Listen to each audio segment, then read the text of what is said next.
Hello दोस्तों, मेरा नाम है आकाश Keshwar. Welcome to channel quest सरकारी। और आज हम देखने वाले हैं आरटीआई कॉपी एक सिलेक्टेड एक्साइज इंस्पेक्टर की। ठीक है, ये सीजीएल कॉपी है आपके टीयर 3 की 2017 एसएससी सीजीएल की। इसमें जो मेरे फ्रेंड हैं, ठीक है, रवि उनका नाम है, पूरा नेम मैं रिवील नहीं कर सकता।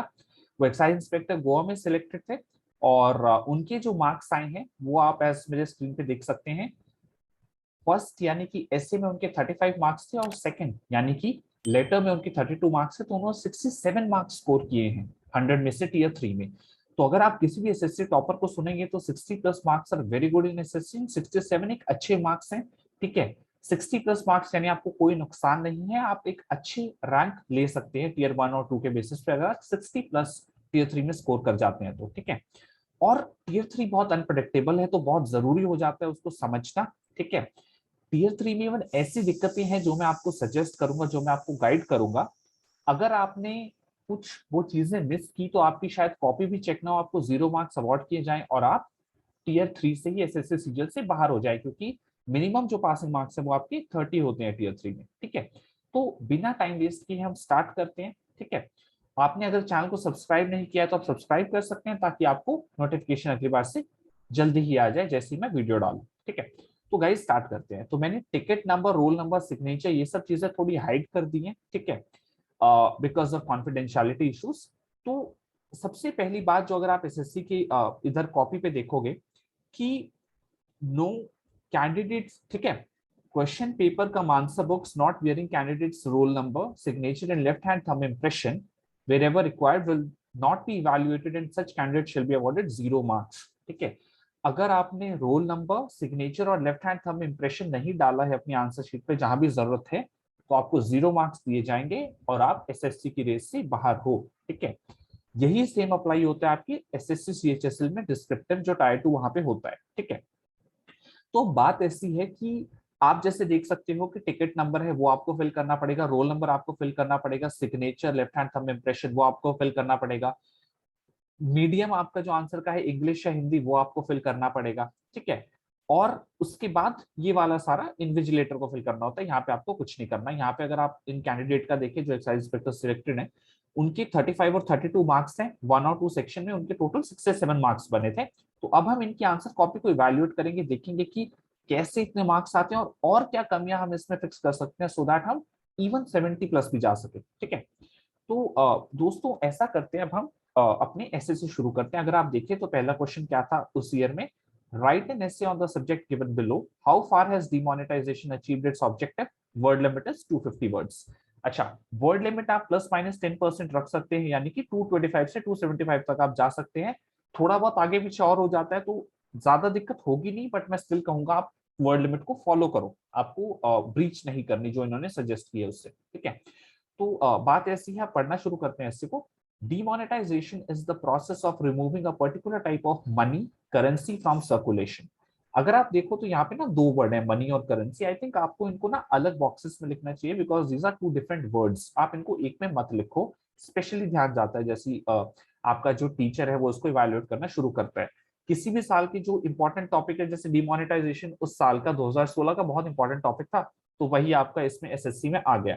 इस साल जैसे आपका कोविड का टॉपिक आया था 2020 के एसएससी सीजीएल में, 2021 में जो हमारा 2020 का एसएससी था उसमें टॉपिक आया था कोविड का। 2021 में कैसा आ सकता है, कोई भी new topic, may be Russia, self sufficiency, weapons के ऊपर आ सकता है। ठीक है, जो भी मतलब आपके वेरी रिसेंट टॉपिक्स हैं, जैसे आपकी अग्निपथ स्कीम आ गई, उसके benefits and all what ever, उसके डिसएडवांटेजेस वट एवर, कुछ भी आ सकता है। फार्म बिल्स हैं वो थोड़ा सा पुराना हो गया, बट स्टिल जो एक मेजर मेजर टॉपिक्स है ना, आप उनको थोड़ा समझते रहो, करते रहो, ताकि अगर वो टॉपिक आए तो आप उसको कर पाओ। ठीक है, तो पहली बात तो ये है कि आप अलग अलग वर्ड्स को एक एक बॉक्स में लिख सकते हो। आगे पढ़ते हैं। रिसेंटली ऑन 8 नवंबर, 8 नहीं, आपको इधर 8 नवंबर लिखना चाहिए, 2016, Indian government band the 500 rupee and rupee 1000 notes. And और रुपी 1000 को अलग बॉक्सेस में कर सकते हो। It is said to be master stroke of government by various economist. आपने वेरियस लिखा है यानी इकोनॉमिस्ट प्लूरल होना चाहिए, तो आप वेरियस इकोनॉमिस्ट आपको करना चाहिए, इकोनॉमिस्ट। ठीक है, उसके बाद आप आ जाओ, there are various reasons of demonetization of currency. ठीक है, demonetization is perform to check black money. Okay, black money को चेक करने के लिए की जाती है। Black money, fake money, corruption, inflation etcetera. मैं प्रेफर करूंगा एक्सेट्रा की बजाय black money, fake money, corruption and inflation kind of. थोड़ा इससे पॉजिटिविटी आती है, एक असर्टिवनेस आती है, एक सर्टेनिटी आती है आपके बोलने में कि हाँ यार शायद ये होता है, ये होता है और भी बहुत कुछ होता है, कि बजाय ये होता है, ये होता है एंड ये होता है। थोड़ा एक सर्टेनिटी दिखती है, कॉन्फिडेंस दिखता है लिखने में, ठीक है। It also helps in controlling terror funding. जो आपके यहाँ पे कंट्रोलिंग की स्पेलिंग है, इसमें डबल एल आएगा, ठीक है। तो ये आप छोटे छोटे मिस्टेक्स अपनी सही कर सकते हो जब आप अपना टीयर 3 लिखोगे। Demonetization helps in the growth of economy by curbing the parallel economy formed by the black money. तो demonetization कैसे हेल्प कर रहा है कि जो आपकी पैरेलल इकोनॉमी एक बन जाती है ना काले धन से, उसको रोकने में मदद करता है, ठीक है। The recently done demonetization helps up to some extent in controlling all these illegal systems. तो बात ऐसी है कि recently done demonetization, यार हम पास्ट की बात कर रहे हैं और देन हम हेल्प्स यूज कर रहे हैं, तो आई थिंक हमें हेल्प का यहाँ पे यूज करना चाहिए। The recently done monetization helped up to some extent in controlling all these illegal systems, ठीक है। क्योंकि हम पास्ट टेंस में बात कर रहे हैं तो हमें उसके अकॉर्डिंग टेंस यूज करना पड़ेगा, ठीक है। तो इन्होंने अच्छा लिखा है, इनका कंटेंट बहुत अच्छा है, बट हाँ छोटी मोटी मिस्टेक एग्जाम प्रेशर में हो सकती है। हमारा टारगेट सिर्फ 67 नहीं है, हम कोशिश करेंगे कि इसमें भी कुछ मिस्टेक्स को सही करें और मे बी 70+ मार्क्स दें, ठीक है। तो इसलिए मैं आपको कुछ मिस्टेक्स भी बता रहा हूँ, बाकी आप हाँ कंटेंट भी देखो, लिखने का तरीका देखो। अब आप इनका लिखने का तरीका देखोगे तो कितनी लाइक साफ और अच्छी हैंडराइटिंग में इन्होंने लिखा हुआ है, ठीक है। बहुत ही अलाइंड हैंडराइटिंग है, कोई कटिंग्स वटिंग्स नहीं है, ठीक है। और काफी साफ सुथरा इन्होंने क्लियर लिखा हुआ है और अच्छे कंटेंट ये लेके आए। इनको अच्छा कंटेंट आता था इस एग्जाम में जाने से पहले डिमोनेटाइजेशन पे, ठीक है। तो जो भी रीसेंट टॉपिक है उनको आपको अच्छे से पढ़ना है।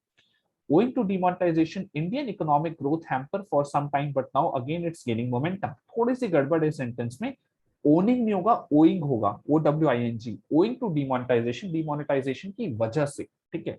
Indian economic growth hamper for some time, growth of Indian economy hampered for some time, ठीक है। Indian economic growth hamper for some time नहीं होगा, growth of Indian economy hampered for some time, ये एक better sentence frame होता है।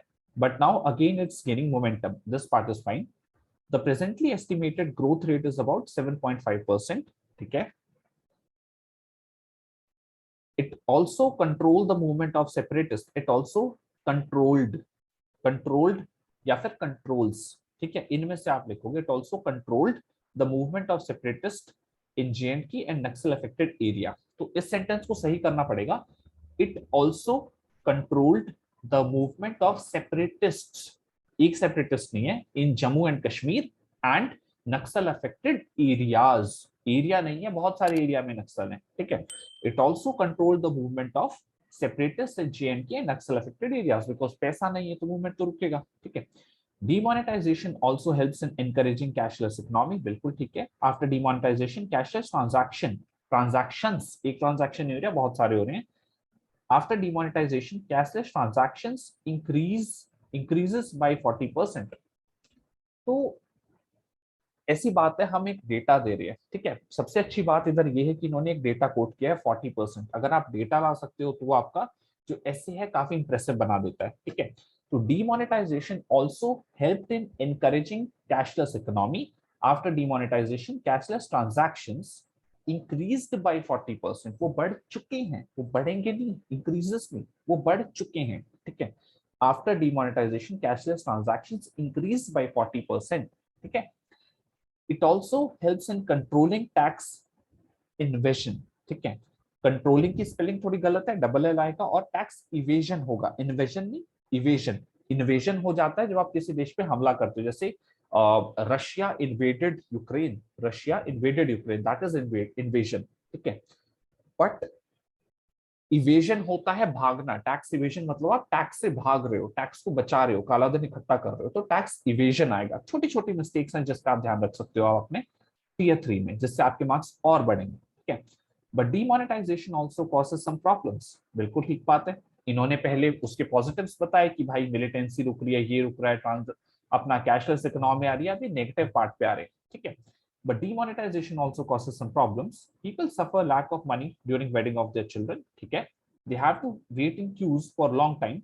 Patients also suffer due to lack of money, बिल्कुल hospitals में और ये जो फंक्शंस है whatever, जब ये हुआ था तो बहुत दिक्कतें आई थी लोगों को, बिकॉज दिसंबर अराउंड ये डिमोनेटाइजेशन हुआ था, और उसके वेडिंग सीजन भी होता है इंडिया में अराउंड नवंबर दिसंबर से फेब मार्च तक, तो डेफिनेटली काफी दिक्कत आई थी। आप मैरिजेस को कह सकते हैं कि यार ये तो इतना बड़ा अफेयर नहीं है कि हम ऐसे में लिखे, but it's a big affair, it's a very big part of the economy, तो आप लिख सकते हैं, ऐसी कोई दिक्कत नहीं। ठीक है, demonetization is an admirable step taken by present government, but due to the loopholes present in the system, it is not proved as effective as we think.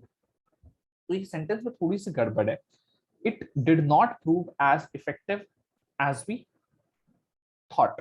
ठीक है, ठीक है, हो चुका है ना, अब हमें दिख रहा है कि वो इतना इफेक्टिव नहीं था, तो हमें थोड़ा पास्ट टेंस में लिखना पड़ेगा। ठीक है, लूप होल्स की वजह से it did not prove as effective as we thought. ठीक है, 97% of the money returned in the government treasury, which is a clear indication of failure of demonetization. तो यार इधर भी पास्ट टेंस में चीज आएंगी। 97% of the money returned in the government treasury, which is not a clear indication of failure of demonetisation. Return नहीं आएगा, return आएगा, हम पास्ट की बात कर रहे हैं, डेटा हमारे पास आ चुका है। ठीक है, with the time there is decline in the cashless transaction. Again बहुत सारे ट्रांजैक्शन है, एक नहीं है, तो ट्रांजैक्शन आएगा। ठीक है, so demonetization is successful up to some extent in achieving its objective.